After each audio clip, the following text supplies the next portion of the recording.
Honorable members, I've also received a communication from the signed by the Right Honorable Speaker of Parliament, Antane Tamong, and it goes, Honorable members will recall that my office received a letter dated 15th August 2023 from the Honorable Nandala Mafabi, Secretary General of the Forum for Democratic Change, communicating the decision of the FDC party to remove Honorable Ibrahim Ssemujju from the position of FDC party whip and replace him with Honorable Yusuf Nsibambi, MP Mawokota North.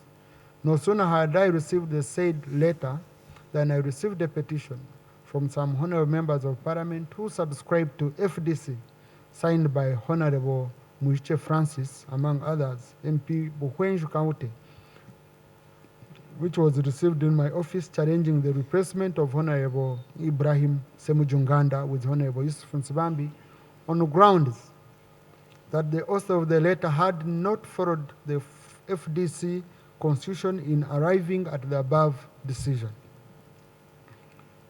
I was, as Speaker of Parliament, constrained by the said petition to effect the replacement of the FDC party whip. I therefore stayed action on the letter of the FDC Secretary General, pending further action from the party in addressing the grievances raised in the petition. I communicated my position via my letter dated 16th August 2023.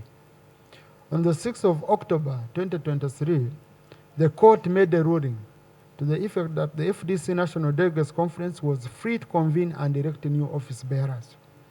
Following the successful elections within the FDC party, the Secretary General has vied his letter dated 7th October 2023, written to me communicating the decision of the National Delegates Conference of FDC appointing Honorable Yusuf Nsibambi as the FDC party whip in Parliament.